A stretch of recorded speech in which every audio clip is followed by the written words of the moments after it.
Hello everyone and welcome to SwitchUp. In today's video we're going to have our monthly look at the games that got the highest review scores for the month on the channel, the month of course just finishing being June 2022, and we'll rank them from the game that got the lowest score up until the highest.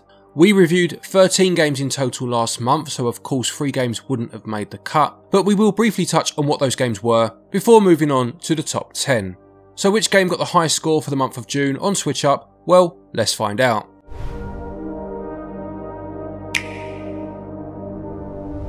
So as I said, there were 13 reviews on the channel last month, so 3 games didn't quite make the cut, all scored very respectively though, to be fair.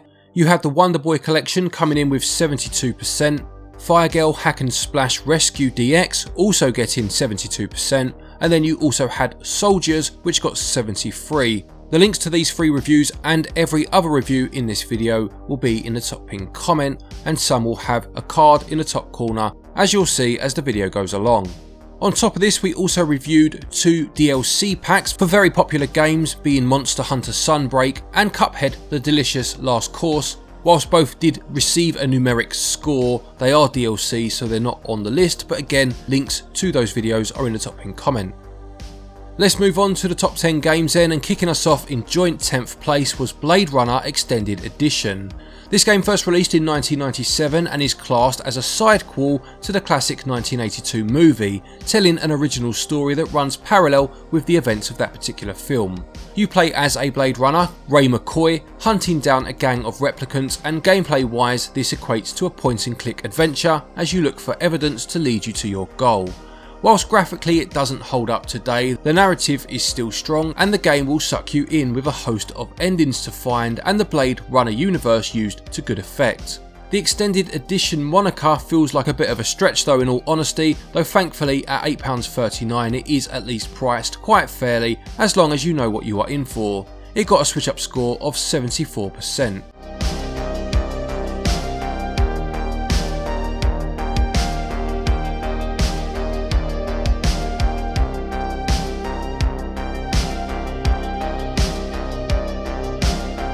Also in joint 10th place was Metal Max XENO Reborn. This is the latest release in a series that goes way back to 1991, and as the title implies, this is a reborn version of the game that released for the PS4 and PS Vita in 2018. It's a turn-based RPG with vehicle combat set in a desolate wasteland, and the level of customization available for your vehicles is definitely a highlight of the game. Some of its mechanics do feel a bit outdated despite the base game only being some 4 years old, and a few random difficulty spikes can cause frustration, but there's a good game here for sure, and it also got 74%.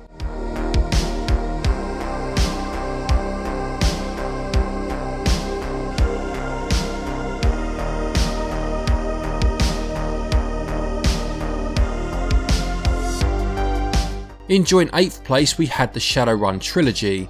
This brings together Shadowrun Returns, Shadowrun Dragonfall and Shadowrun Hong Kong, with the latter 2 being a director's cut and extended edition respectively, bringing enhancements and extra content. They are turn-based RPGs which first released on mobile and are set in the Shadowrun universe, which has spanned tabletop games, books and of course video games, to name a few.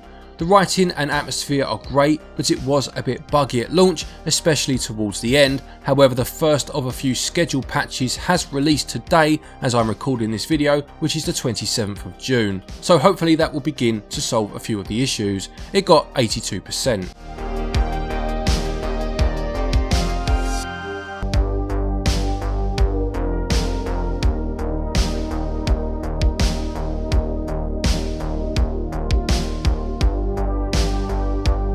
Also in joint 8th is Mario Strikers Battle League. This is the latest instalment of Nintendo's over-the-top football series and the first since the Nintendo Wii.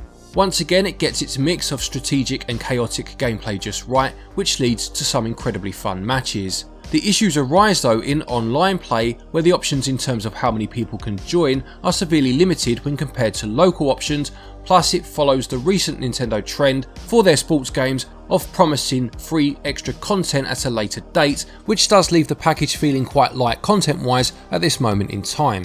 It also got 82%.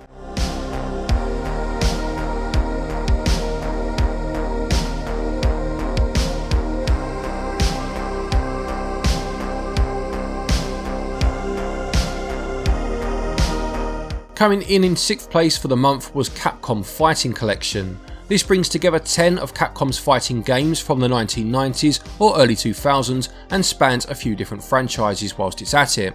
The games themselves hold up very well, and the inclusion of games such as Super Puzzle Fighter add further variety, plus you have Red Earth, which has never been ported before, which does add some value to the collection. It is quite Darkstalkers heavy, which is great for fans of that series, but does harm the longevity a touch for everyone else, but the inclusion of a gallery mode does round the package out, and it is definitely great fun to play. It got a SwitchUp score of 84%.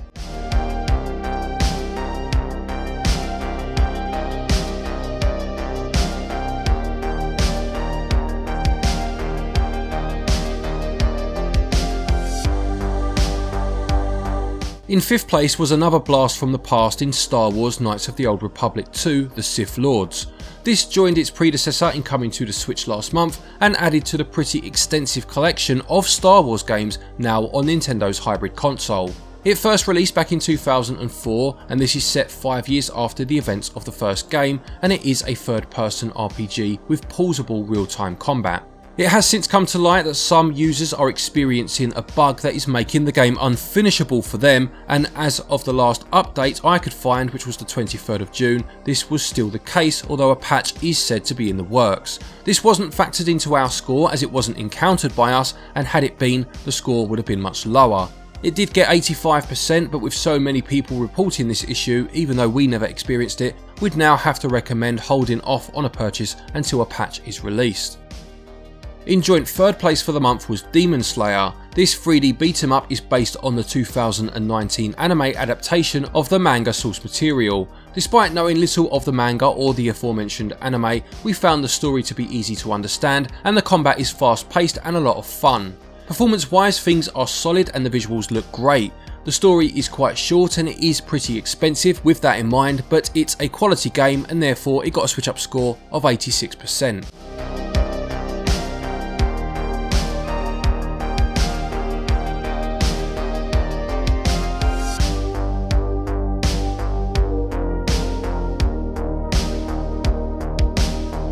The other game in joint 3rd place was Sonic Origins. This recent release from Sega packages together 4 of the Blue Blur's iconic adventures in Sonic the Hedgehog, Sonic the Hedgehog 2, Sonic 3 and Knuckles and Sonic 3D.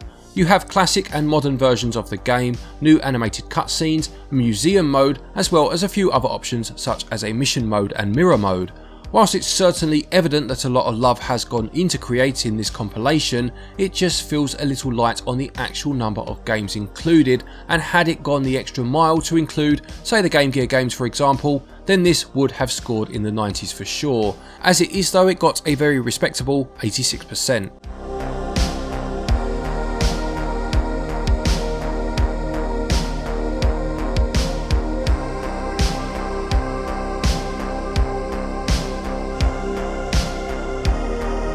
In 2nd place was Neon White. This was probably the surprise of the month and is a mixture of first person action and puzzling. You use cards as your weapons to defeat enemies, but they also give you a boost that can assist you in completing the more platform oriented sections on your way to the level's goal. It's a very strange mix of styles, but it works incredibly well. The controls are tight and responsive, and the soundtrack in particular is a real highlight. A few stutters let things down a tad, but this was a very pleasant surprise and may have taken 1st place in another month. As it is though, it got 2nd place with a fantastic SwitchUp score of 90%.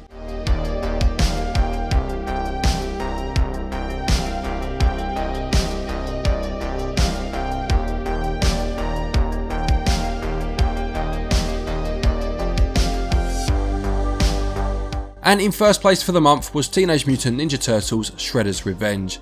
This is an absolutely fantastic beat 'em up which was developed by Tribute Games and published by Dotemu, and manages to pay homage to the Turtles beat 'em ups of the 90s such as Turtles in Time, the 1987 cartoon which it uses as a heavy source of inspiration, whilst also feeling incredibly fresh at the same time. There are 6 characters to choose from, as well as 1 unlockable, a story mode and a more traditional arcade mode, and a host of bosses lovingly created from the show as already mentioned. Some of the bosses are perhaps a little easy, although there is a hard mode plus the finite lives of the arcade mode to circumnavigate this to some extent, but aside from this, it's a fantastic game and well worth getting for fans of the Turtles, fans of beat 'em ups, or of course fans of both. It got a SwitchUp score of 91%.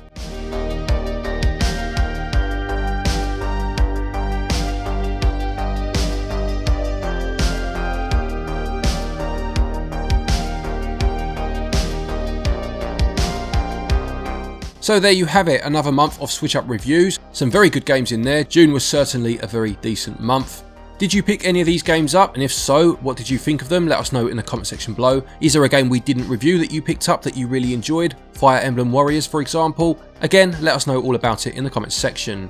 Don't forget, if you are looking to pick anything up from the eShop, you can get yourself eShop cards from our website, switchup.gg. Doing so does help the channel out, which is very much appreciated. And we also have a link down there to Play Asia, where you can get yourself 5% off of an order if you follow the link through and use our code. Again, it's all in that top pinned comment.